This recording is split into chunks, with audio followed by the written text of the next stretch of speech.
Finally, billionaire Elon Musk's SpaceX has shaken hands with technology giant Google in developing satellite broadband.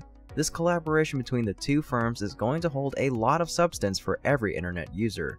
This is also the basis for changing the network service of all mankind in the future. So in today's episode, let's find out more details about the cooperation of these two companies and what it really means for the development of humans with Great SpaceX. But first, if you're new to our channel, a sincere welcome from the Great SpaceX team. Make sure you subscribe to the channel and turn on the notification feature so you won't miss out any of SpaceX's latest news on our channel. Now go ahead and grab your favorite drink and let's simmer down on today's episode. First of all, how will SpaceX and Google usher in a new era of the internet?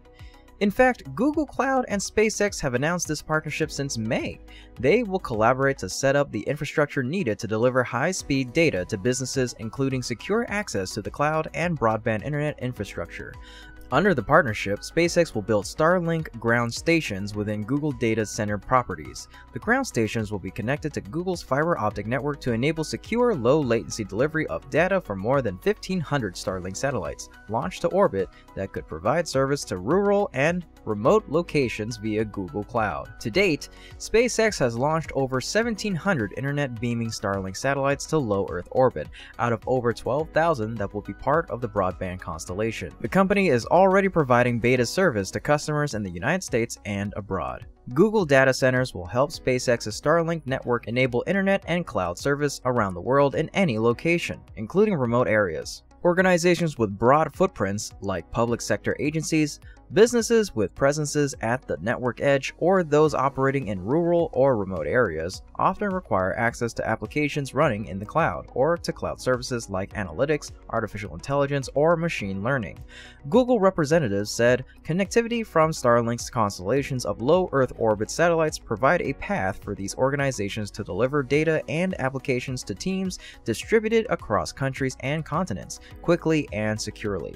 This new service for enterprise customers is expected to be available until the end of 2021. The deal represents a victory for Google as it works to take shares from Amazon and Microsoft in the fast-growing cloud computing market. Investors are counting on Google's nascent cloud business to boost growth in the event that its advertising business slows down. While Google's cloud business delivered only 7% of parent company Alphabet's total revenue in the first quarter, it grew almost 46% year over year, compared with growth of 32% for Google's advertising services. However, it's also an unusual type of deal for Google, or any other cloud provider, as it relies heavily on Google's internal network that connects data centers rather than simply outsourcing functions like computing power or data storage to these data centers. So, why did Google decide to break this rule? Bikash Kohli, Google's head of global networking, said, "This is one of a kind. I don't believe something like this has been done before." The real potential of this technology became very obvious. The power of combining cloud with universal secure connectivity is a very powerful combination. Thomas Kurian, CEO of Google's Cloud Group, said they chose us because the quality of our network and the distribution and reach of our network. Amazon popularized the public cloud business with the launch in 2006 of general-purpose computing and storage tools from its Amazon Web Services division. Google introduced its own computing service in 2012, but over the last 2 decades, Google has also spent money assembling a private fiber optic network to connect its data centers. While much of Google's cloud growth has come from taking care of computing and storage needs for clients such as Goldman Sachs and Snap, the SpaceX deal will draw heavily on Google's networking capabilities. Cloud providers have increasingly focused on the telecommunications industry, particularly with the ascent of 5G connectivity. In the last few months, for example, Amazon said Dish would use AWS infrastructure to deliver 5G service to consumers. In SpaceX's case, there is no need for cell towers. Instead, customers' devices will communicate to satellites, and then the satellites will link up to Google data centers. Inside those data centers, customers can run applications quickly using Google's cloud services, or they can send the information on to other companies' services that are geographically nearby, enabling low latency so there's minimal lag.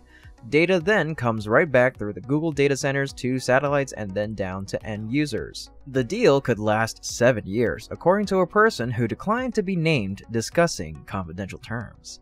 Starlink's service might be valuable for consumers living in places with limited internet access, as well as businesses and government organizations running projects in remote areas, Kurian said. He anticipates that having Starlink draw on Google's cloud network will lead organizations to deploy applications inside Google's cloud to take advantage of high speeds. In addition, SpaceX is upgrading its Starlink gear. They are adding laser terminals on all future Starlink satellites. In September of 2021, they launched 51 Starlink satellites, which is the first whole batch of laser-equipped satellites. These SpaceX lasers are expected to improve how the satellite network relays broadband signals around the world. These will enable the network to operate with fewer ground stations. They'll route data around the constellation between satellites rather than between Earth and space. Fewer hops between the ground and orbit reduce the time it takes for a signal to travel between destinations. The goal is to provide Starlink patrons with improved latency. Wow, this is a huge leap forward in tech. Unfortunately, what the laser-equipped satellites did not do is address the ever-concerning controversy that Starlink is problematically bright. Light pollution, as astronomers might call it, can cause problems for them as thousands of styling satellites would effectively make astronomical images useless by leaving long, luminous trails. Musk, however, dismissed those worries and said that he would paint the satellites black if needed to facilitate their job, as he is a man of science. Another concern raised by some is that of a collision in space, which the company is trying to prevent. Shotwell quoted, "This Starlink employs autonomous collision avoidance technology," adding that the worst thing in the world is to have a collision. Amidst all concerns about the privatization of the cosmos and traffic jams in space, Musk is not stopping as of now and shows no inclination to do that, as he always soars high. And that's all the information we have for today. Have you used Starlink connectivity? What do you make of your experience? And what would this ambition of Elon Musk mean for the internet? Let us know in the comments down below. If you like what my team and I are doing and would like to help us with a little nudge, you can become a patron through our Patreon link in the description below. Everyone's support will be the motivation for us to create more quality content. Another way you could support us is by giving us a thumbs up if you enjoyed today's episode, subscribe if you haven't already, and be sure to hit the bell so you never miss out on future episodes of Great SpaceX. Be sure to leave a comment about what your thoughts are, because we always get a kick out of reading them. As always, this is Kevin, and my team and I will see you next time.